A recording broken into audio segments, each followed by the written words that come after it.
मंचावर उपस्थित मान्यवर, इथं जमलेले अतिथी आणि माझे लाडक्या विद्यार्थी सर्वांना नमस्कार.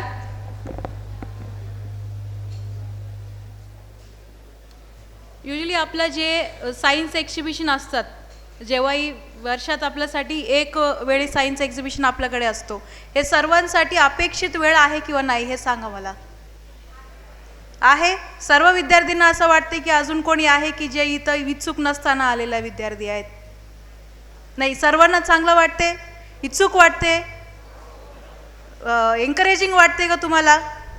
चला आपण काय करू, एक दोन प्रश्न मी तुम्हाला विचारते, कारण आपण आज सायन्स एक्झिबिशनमध्ये फक्त आपला प्रश्न उत्तर नाही आहे ना. हे इथं काय करायचं आहे आपल्याला, इनोव्हेशनसाठी आपण इथं जमलेलो आहेत.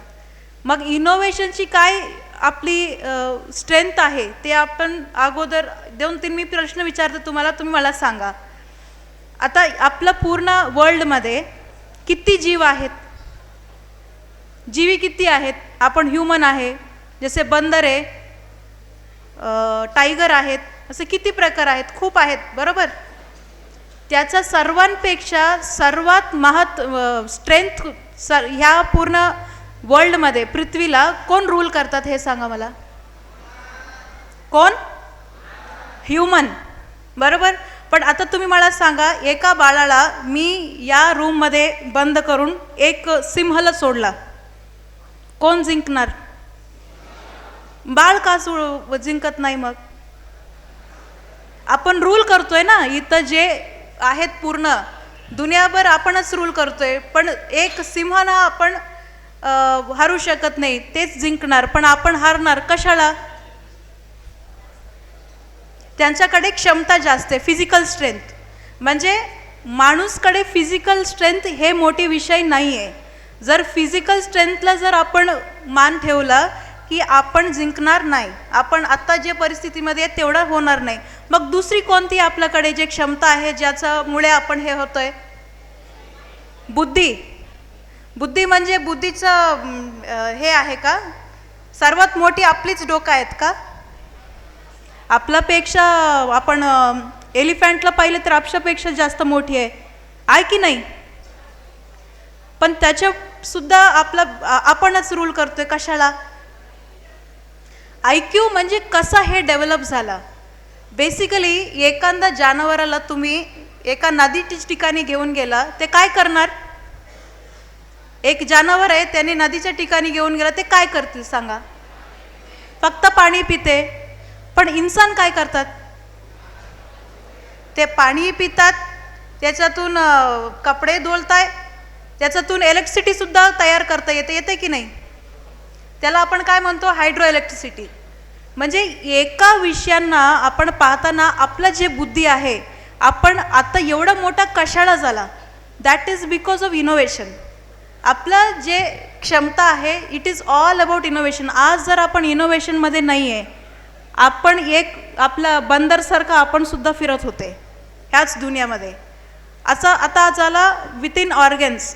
आता मला सांगा, विथिन ह्युमन रेस कोणती सर्वात मोठी आणि पॉवरफुल राज्य आहे?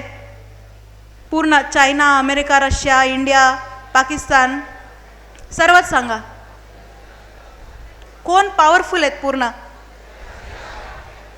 आता नवीन एक सुरू झाली ना, आता 10-15 वर्षामध्ये एक नवीन एक कंट्री आहे, ते येत आहे.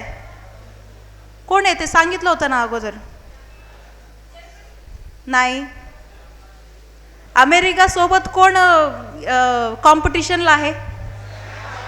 चायना. कोण म्हणलं? रशिया तो पुराणा विषय आहे बाई. आता नवीन कोण येत आहे? चायना. चायनामध्ये काय आहे मग जे आपल्याकडे नाही? आपण आपलं नाव घेत नाही, US सुद्धा नाव घेत नाही. चायनामध्ये काय आहे?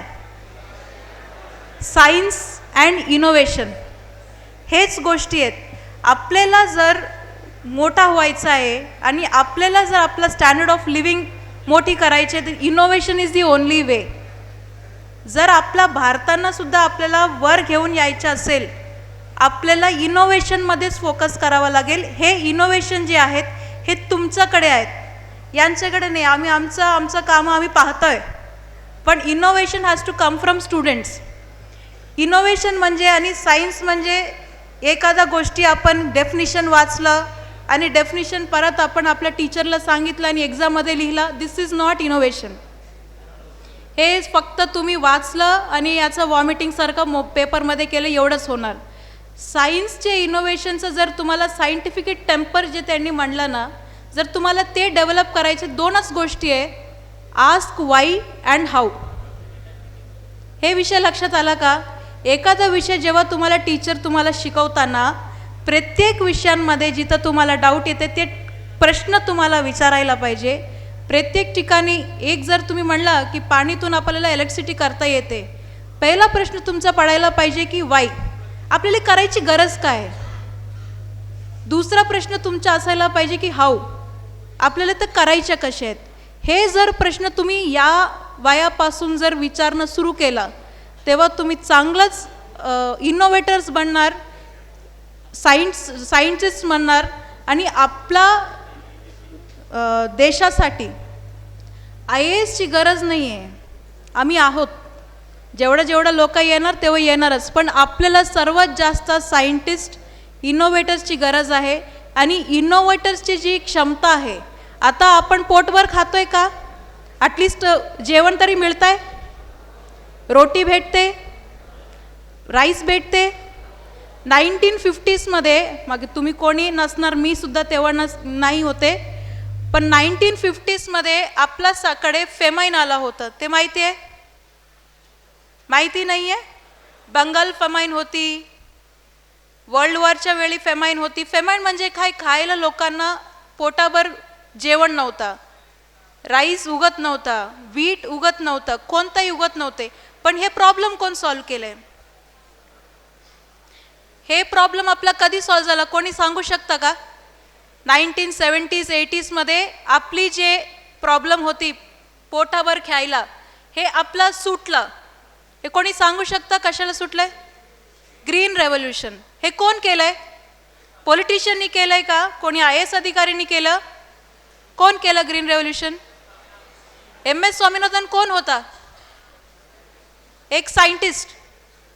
Bye science and by innovation we can do wonders. आणि आपला जे समाजाला प्रॉब्लेम आहेत, ते मोठाही प्रॉब्लेम असू द्या, छोटाही प्रॉब्लेम असू द्या, आपण फक्त सायन्स आणि आपल्या बुद्धी मार्फतच त्यांनी आपण कमी करू शकतो. आणि हे तुमच्या जे वय आहे, या वयापासून तुम्ही हे दोन प्रश्न विचारत राहा प्रत्येक वेळी, वाय आणि हाऊ. आणि हे सायंटिफिक टेम्पर जरी तुम्ही डेव्हलप केला, हे फक्त तुमच्यासाठी नाही, तुमच्या फॅमिलीसाठी नाही, पण आपलं पूर्ण भारतासाठी इतकंपेक्षा जास्त कॉन्ट्रीब्युशन आपण देऊ शकत नाही. त्याच्यामुळे मी सर्वांना परत सांगते की सायन्समध्ये इंटरेस्ट घ्या, तुमच्या प्रत्येक वेळा ते प्रश्न विचारा आणि ऑलवेज ड्रीम बिग. मी करू शकत नाही, मी मोठा झाल्यानंतर करतोय, माझ्याकडे एवढा ऑपॉर्च्युनिटी नाही, हे कधीच तुमच्या डोक्यावर येऊ दे नाही. प्रत्येक ठिकाणी तुम्हाला जे काही तुम्हाला टीचर शिकवतात, हे दोन प्रश्न जरी तुमच्या डोक्यात तुम्ही ठेवला, तुमच्या मोठा सायंटिस्ट होणार नाही तुमच्यापेक्षा मोठा कोणी. त्याच्यामुळे सर्वांना परत एकदा ऑल द बेस्ट. आणि सर्वांनी इंटरेस्ट घेऊन सायन्स एक्झिबिशनमध्ये पार्टिसिपेट करा. टीचरनी म्हणला, त्यांनी तुम्हाला लिहून दिला, त्याच्यामुळे कधीच करू नये. सायन्स तसं नाही चालणार. सर्वांना सायन्स आवडतंय? आवडते? कोणाला कठीण वाटते का? कठीण जर वाटलं ते दोनच प्रश्न विचारायचं, काय? Why and how. हे जर तुम्ही प्रश्न सायन्समध्ये विचारला, you will not find an interesting subject other than science. तुम्हाला दुसरं सर्व सब्जेक्ट ना बोर वाटते. Science is very interesting. So love science, you dream big and always ask these two questions. Thank you.